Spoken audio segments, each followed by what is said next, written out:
Recife é uma das cenas que mais tem potencialidade, primeiro pela riqueza musical que a cidade tem, sabe? Eu acho que Recife é uma das poucas capitais que respira 1001 sonoridades ao mesmo tempo, que vai do brega ao rock, ao noise, ao maracatu, ao coco, aos sons de diáspora preta, até sons que foram trazidos.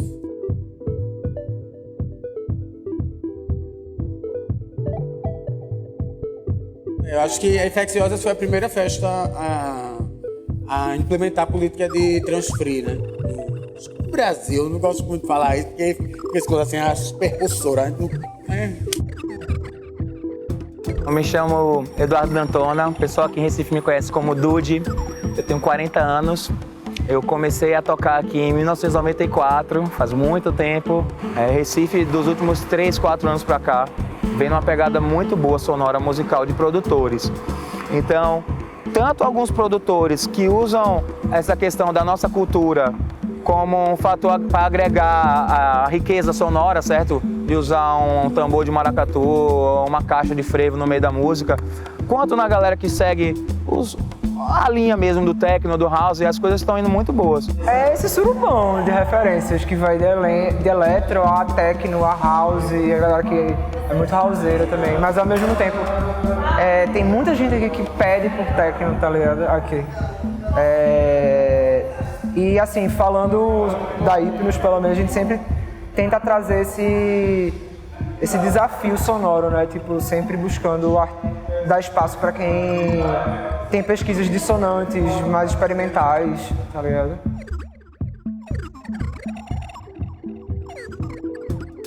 Música sempre foi um interesse na minha vida desde muito criança. Cheguei a fazer conservatório, estudei instrumento, participei de algumas bandas. Mas a possibilidade de você conseguir ter várias bandas, várias músicas, várias coletâneas dentro de uma única apresentação sempre foi algo também que me fascinou bastante.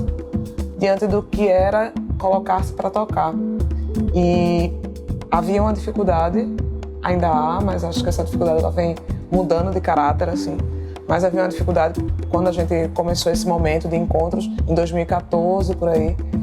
Quando os convites aconteciam, muitas vezes por insistência também nossa, de deixa eu tocar, vai, brother, me coloca nessa line aí. Beleza, tá, tu vai abrir a pista, sabe? Não era uma coisa que via com um olhar de valorização e de profissionalismo mesmo para o que a gente estava fazendo ali. Então, comecei a pensar em ter uma produtora só para Minas.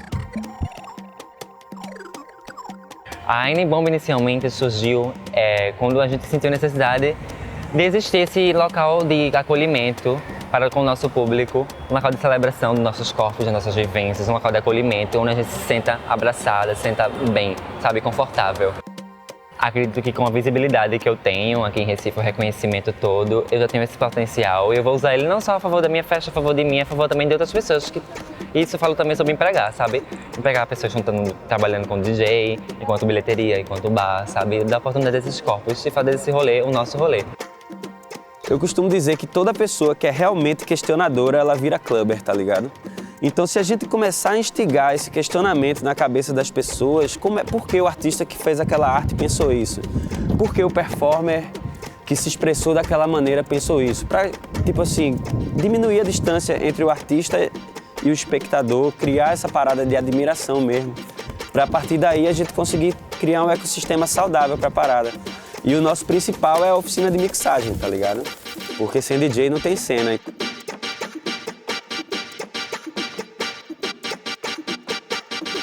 Tem agora coletivos que são só de mulheres, a gente tem agora esse movimento muito mais forte de festa de rua. E eu acho que o Batistaca veio para agregar a isso. E o Batistaca, velho, é quase que um sonho em terra, assim, do que a gente idealizava fazer. Eu acho que a gente conseguiu chegar no produto que a gente queria, assim, e fazer todo sentido com o viés político que a gente queria tomar, sabe? Eu acho que ser do Nordeste, ser do Recife e dialogar com música eletrônica e hoje em dia tudo é em potência mundial, assim, porque tudo é internet. Então, em relação à nossa cena, existe um pouco de disparidade, porque Recife tem uma música eletrônica emergente, né, que é o brega funk. Então, se você andar pro Recife e pelas periferias, você só ouvir esse ritmo, que é um ritmo de música eletrônica legítimo, assim, feito e criado pela população negra periférica daqui. E ao mesmo tempo existe esse outro espaço, que é a nossa cena, que é pautado por cima da música eletrônica, mas que às vezes acaba reproduzindo muitas referências eurocêntricas nesse espaço, assim. E eu acho que eu venho sentindo o que a cena da música eletrônica está trazendo, principalmente dessa galera LGBTQ, é o paralelo entre essas vivências, assim, sabe? Onde estão nossos corpos dentro dessa sonoridade. Eu sou Ana Garcia, sou diretora do Coquetel Molotov, que começou em 2001 como um programa de rádio. E uns 3 anos para cá, o festival vem sempre encerrando com uma festa eletrônica. Começou com a Mamba Negra, depois foi com a Selvagem, e esse ano a gente chamou a Goptan como o Gui Borato.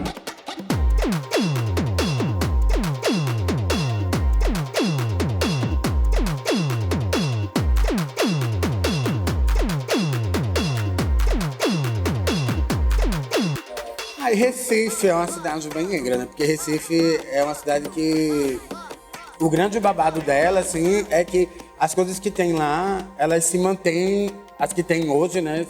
Tem porque se manteram vivas dentro de um rodejão de resistência tentando funcionar há algum tempo.